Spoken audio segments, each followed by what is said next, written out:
যেহেতু আমাদের অ্যাডমিট কার্ডে প্রাথমিকভাবে লেখা ছিল যে 11টার মধ্যে উপস্থিতি, আর তারপরে আমরা সিদ্ধান্ত নিলাম যে আরেকটু এগিয়ে দেওয়া দরকার, কারণ নিরাপত্তাজনিত যে তল্লাশি হয় তার জন্য আরও সময় লাগতে পারে, সেজন্য 10টার সময় উপস্থিতি।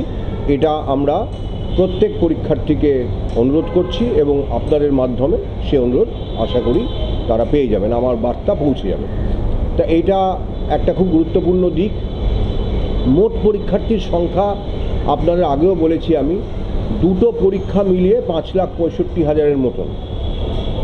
তার মধ্যে 3,19,919 এই সংখ্যাটা হচ্ছে আগামীকাল যে পরীক্ষাটা হতে চলেছে।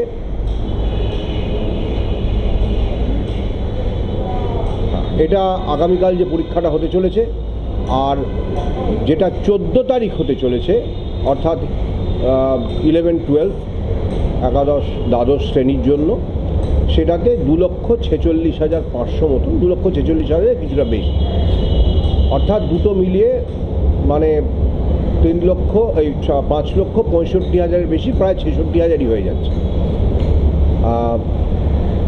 এটা গেল পরীক্ষার্থীর সংখ্যা। কালকে মোট যে পরীক্ষা কেন্দ্র আছে সেটা 636টি কেন্দ্র, এটা আমি আগেও বলেছি, এবং 14 তারিখে 478টি কেন্দ্র। এটা আপনারা অনেকে হয়তো সেটা কাগজে লিখেছেন বা আপনাদের বৈদ্যুতিন মাধ্যমে আপনারা দেখিয়েছেন। এটা গেল পরীক্ষা কেন্দ্র। এরপরে আরও একটু খুঁটিনাটিতে আমরা আসতে পারি, যে তথ্য যেটা আপনাদের হয়তো মনে হতে পারে যে এটা প্রয়োজনীয়, যে পরীক্ষাটা নিশ্চিতভাবে সুরক্ষিত করতে বা পরীক্ষার সুরক্ষা নিশ্চিত করতে আমরা যেসব বন্দোবস্ত নিয়েছি তার কিছু কিছু আমি আলোচনা করে দিচ্ছি। সেটা হচ্ছে যে ওই যে প্রথমেই বললাম, যেটা 10টার সময়, অর্থাৎ একটা প্রাথমিক তল্লাশি করেই ভেতরে তারা প্রবেশ করতে পারবেন পরীক্ষার্থীরা, এবং সেটা কোনো রকম মানে প্রত্যেকে যেটা নিয়ে যেতে পারবেন সেটা হচ্ছে একটি স্বচ্ছ পেন। যদিও আমরা প্রত্যেক পরীক্ষার্থীর জন্য পেনের বন্দোবস্ত রেখেছি, এমন নয় যে তার পেনটা যদি অনুপযুক্ত হয় তাহলে তিনি পরীক্ষা দিতে পারবেন না। প্রত্যেক পরীক্ষার্থীর জন্য আমরা পেনের বন্দোবস্ত আমাদের পরীক্ষা কেন্দ্রগুলিতে থাকবে, অর্থাৎ একটি পরীক্ষা কেন্দ্রে যদি মোট 500 পরীক্ষার্থী থাকেন, 500টি পেন সেখানে পাঠানো আছে। সেদিক থেকে পরীক্ষার্থীর অসুবিধার কোনো কারণ ঘটবে না। তাকে অবশ্যই তার অ্যাডমিট কার্ডটি নিয়ে যেতে হবে। অ্যাডমিট কার্ড ছাড়া পরীক্ষা কেন্দ্রে প্রবেশ একেবারেই অনুমতিযোগ্য নয়। আর অ্যাডমিট কার্ডে বারকোড স্ক্যানার আছে, অর্থাৎ অ্যাডমিট কার্ডটি মানে আমরা আমাদের ওয়েবসাইট থেকে ডাউনলোড করা কিনা সেটাও খুব সহজে বোঝা যাবে। অ্যাডমিট কার্ডে বারকোড স্ক্যানার থাকবে। তাতে কি থাকবে সেটা আমি আলোচনা করছি না। এবং এই যে মোবাইল ফোন ছাড়া অন্যান্য কোনো কিছু, ঘড়ি, কোনো রকমের ঘড়ি, জলের বোতল, স্বচ্ছ একদম জলের বোতল হতে পারে, কিন্তু তাছাড়া অন্য কোনো কিছু কাগজপত্র, তার শুধু নিজের ফটো আইডি কার্ড ছাড়া কোনো কিছু সে নিয়ে যেতে পারবে না। যার অ্যাডমিট কার্ডে মনে হচ্ছে যে কিছু সমস্যা আছে, মানে ফটোটা স্পষ্ট নয়, হয়তো উনি মনে করছেন ততটা, বা সইটা স্পষ্ট নয় বা সইটা দেখা যাচ্ছে না, তাহলে তার পরীক্ষা যাতে বাতিল না হয় তার জন্য আমরা তার ওই অরিজিনাল, তো তিনি একটা আইডি কার্ড নিয়ে যাচ্ছেনই, তার একটা স্বপ্রত্যয়িত বা সেলফ অ্যাটেস্টেড, যেটা ফটোকপি বলি, সেরকম কপি উনি নিয়ে যাবেন ওই অ্যাডমিট কার্ডটির, এই অ্যাডমিট কার্ড বলছি, ওই ফটো আইডির, এবং ফটো আইডি কার্ডের যে ওই সেলফ অ্যাটেস্টেড ফটোকপিটা পরীক্ষা কেন্দ্রে জমা থাকবে এবং সেটা আমাদের কাছে চলে আসবে আঞ্চলিক কমিশনগুলির মাধ্যমে। থেকে বাতিল করছি না।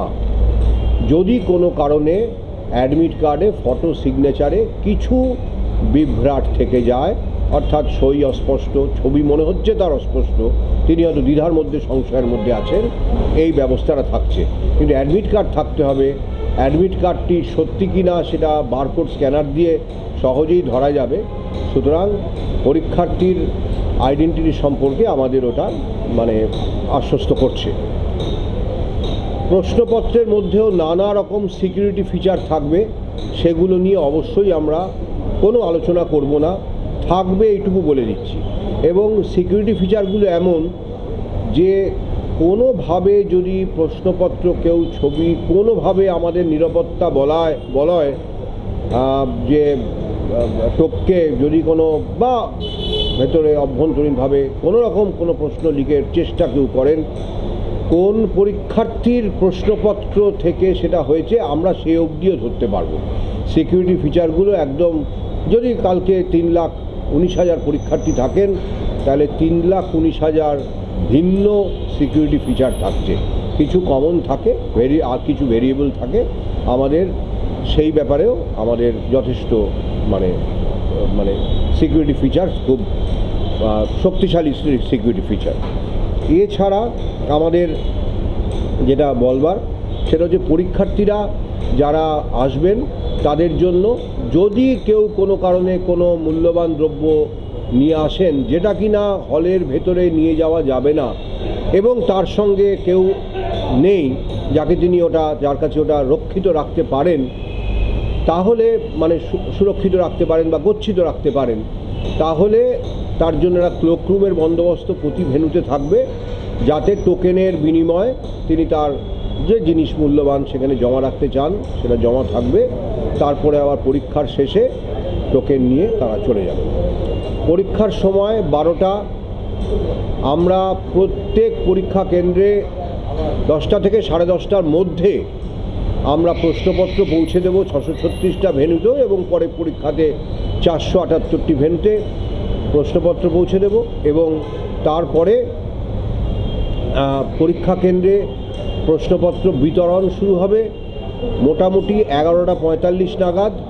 তারপরে ওরা শুধুমাত্র নিজেরা ওই নিজেদের যে রোল নাম্বার বা অন্যান্য যেটা পরিচিতি যেটা মানে ওএমআর উত্তরপত্রে লিখতে হয় সেটা তারা লিখবেন, কিন্তু কোনো মতেই প্রশ্ন দেখতে পারবেন না, কেন সেটাও সিল করা থাকবে।